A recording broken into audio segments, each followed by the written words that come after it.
But after watching the Two Towers, this is one thing I want to just close on. And that's, what does Faramir mean? Okay, so at the end of the Two Towers, Frodo is there about to hand the ring to the ring wraith, right? It's sitting there, and then Sam comes over and tackles him, knocks him off. The ring wraith flies away for some reason because he can't get Frodo anymore because Sam tackled him. But then Faramir says, after that, he says, "I think we finally understand each other, Mr. Frodo." I think at last we understand one another, Frodo Baggins. I'm like, wait, what? What do you understand? Why? What are you talking about? What do you understand now? Because you almost gave the ring to the ring wraith, now you understand each other? It's always bothered me, and I want to see if any of you have a good reason for him saying that. Because it drove me bananas since the last time I saw it, like a week and a half ago. So that entire scene is contrary to Tolkien's vision of who Faramir is. But I'm wondering what Peter Jackson was thinking. I've got a fan comment. Another comment from. Yeah, I might have been Reddit. I think I saw this in Reddit. What was going through their mind, I think, was the question. Nothing is going through anyone's mind but the writers getting themselves out of the hash they made of the plot by taking Frodo and Sam to Osgiliath. Okay. Yep. Yeah. It's just a way to write yourself. They couldn't figure out how to get Faramir to agree with it, so they're like, we're just going to make him agree. To hell with how he actually thinks. So the true blood of Numenor supposedly, or the blood ran truer in Faramir than Boromir. And if you were to stretch it, you could say, well, maybe he had some foreknowledge or something kicked in. Faramir was able to see ends, but no, that's just. What does he understand? Floppy. What does he even? So, Jonathan, putting myself in the mind of that, because I agree with the commenter that nothing's going through their mind except getting themselves out of and try to artificially close a second movie because that's why that ending was written really. The way it was. But from the character as written in the movie, which I hate because Faramir is my favorite character in the Lord of the Rings, the books, the character as written in the movie is entirely driven by his daddy issues. And so what is he doing in that scene? He's taking Frodo back to his daddy so that the ring can give his ring to Denethor and he can be accepted and loved as Boromir was loved.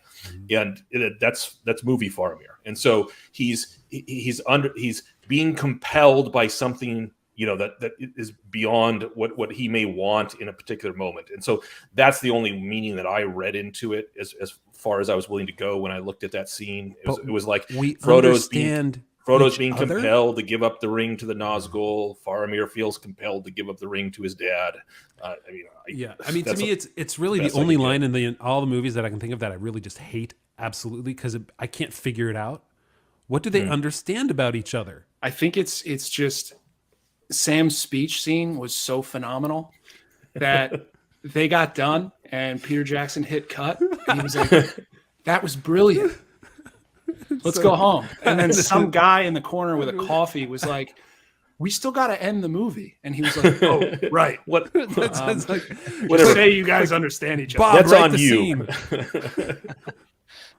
But I think that wasn't properly communicated. Nothing's perfect. Nobody's got a good answer. If you know the answer, put the comments somewhere below because I would really like to have a good reason for this.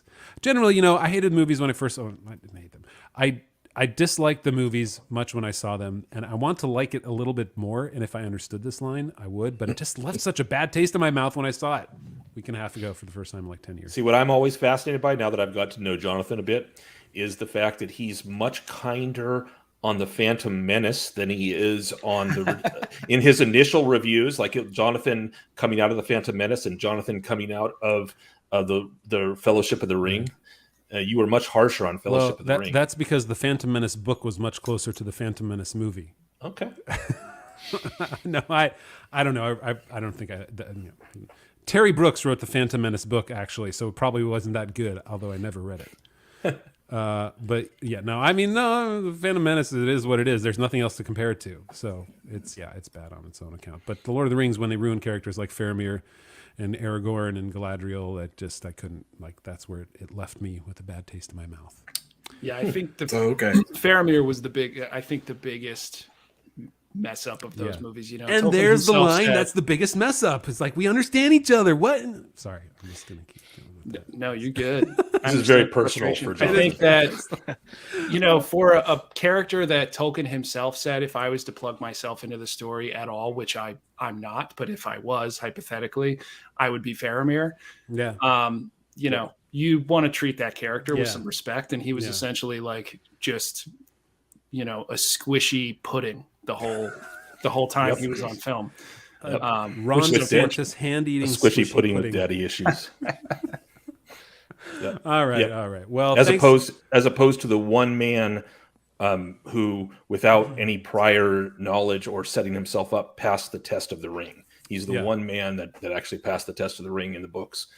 Aragorn does, but Aragorn knows going into it everything about it. Faramir, it's just thrust upon them, and all of a sudden the One Ring is here calling to him, and he passes. And the fact that in the movies they had him not pass and give in to it, not completely debased instinct. He didn't try to seize it for his own, but to bring it back was to me, I was like, and I'm out. Yeah. Chance for This conversation reminds reminds me of like when you're talking, like when you hear a great song and like you're like, man, this song's awesome, and then like somebody's like, but what do these lyrics mean right here? What like, Yeah. like, Oh, man. you know, it's like, That's oh, so we're true. thinking way too hard about these lyrics. Okay, Right? all right, I can take a hint. It's fine.